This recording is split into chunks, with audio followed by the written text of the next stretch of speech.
All right, let's talk business in Indonesia. If you're an entrepreneur there, you totally get this. You've got this amazing idea, right? But then you think about the mountain of paperwork and, well, guess what? That whole headache is about to change. We're going to break down the new rules that are supposed to make everything way, way simpler. So, let's dive in. I mean, it's the story we've all heard, isn't it? Just this maze of confusing forms, waiting forever, and just so much frustrating red tape. For years, it's been a massive roadblock for anyone trying to start something new. But this change, it's not just about making your life easier. It's tied to a really big economic goal.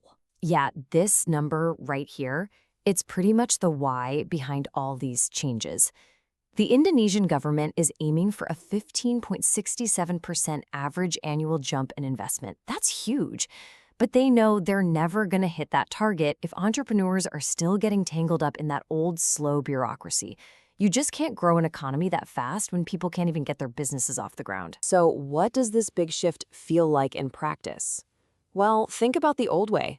You're literally bouncing between different government offices, handing over the same papers again and again, and you have absolutely no clue when or even if you'll get an approval. The new goal? To get rid of all that chaos and replace it with a single, predictable, and totally digital system. Basically, one front door for everything. And the key to this whole new world, this new digital gateway, is a platform called the OSS system. OSS stands for Online Single Submission, and you should really just think of it as your one-stop shop for everything business licensing. No more juggling different websites or offices. This is the only gate you'll need to go through. It all starts with getting your business identification number, or NIB. And let me tell you, that NIB is your golden ticket. It's the foundation for every single license you'll process from here on out. The whole journey through the system is designed to be super straightforward. Okay, so step 1, you register your business's basic details. Then, step 2, the system instantly spits out your NIB.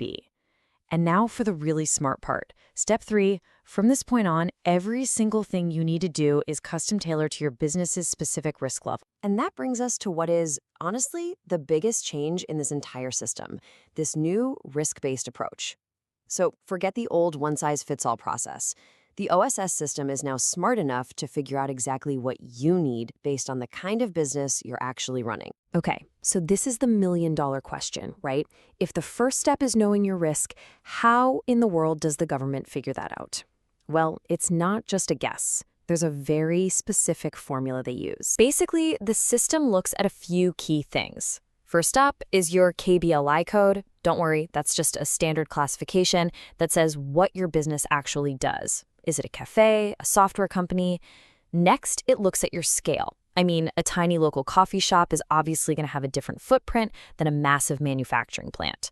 Third, it assesses any potential impact on the environment and public health. And finally, even your location can matter. Like if you're setting up in a special economic zone, that could change your requirements. So those factors drop your business into one of 4 buckets. Let's break it down. If you're low risk, let's say you're a freelance writer, boom. Your NIB is your license. You can start working right away.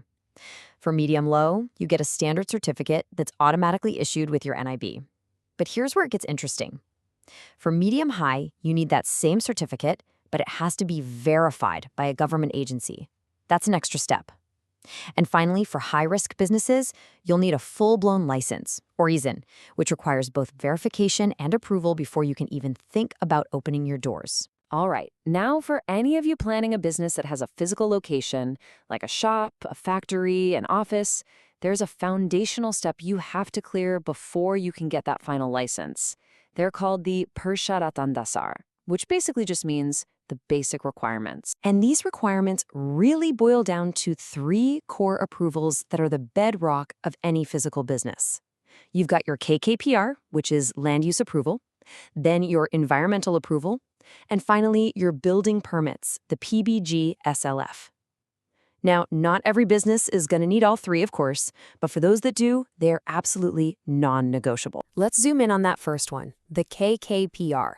It sounds complicated, but all it really is the government checking that your business plan for a specific piece of land actually matches the official city plan for that area. You can think of it as getting the official green light for your location. Simple as that.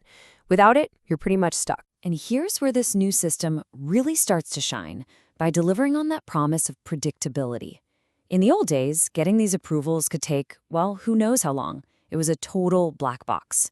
Now, there are clear, mandated timelines. Look at this. If your location is already part of a digital spatial plan, you could get your KPPR confirmation in a single day. And even the most complicated environmental assessment, the OMDL, is now capped at 93 days. This gives you, the entrepreneur, the certainty you need to actually plan, to invest, and to move forward. Okay, so you did it. You navigated the system, you've got your license in hand, you're ready to go. But what happens now? Well, the final piece of this puzzle is understanding how the government makes sure you're staying on the right track. The government basically keeps tabs on businesses in two main ways. You've got routine supervision, which you can think of like a regular scheduled checkup. It's proactive. Then there's incidental supervision. This is more like an emergency room visit. It's reactive and only gets triggered if someone files a complaint or if there's a strong signal that something's wrong. And the regulation itself is crystal clear about what happens if you don't play by the rules. This quote says it all. It basically translates to, business actors who violate the basic requirements will be subject to administrative sanctions. You can't get much more direct than that. The message is simple. This new, easier system comes with a very firm expectation that you'll follow the rules. And those sanctions aren't just random. They follow a very clear, escalating ladder. It starts off gently, with written warnings, giving you a chance to fix the problem. If the issue keeps happening, they can temporarily shut down your business. From there, it moves to administrative fines. And then, the final step, the last resort, is the complete revocation of your license. The whole process is transparent, and so are the stakes. So when you zoom out and look at the whole picture, what's the big takeaway here? It's that by shifting to a system that's digital, risk-based, and predictable, the goal is to carve out a much clearer and faster path for you, the entrepreneur.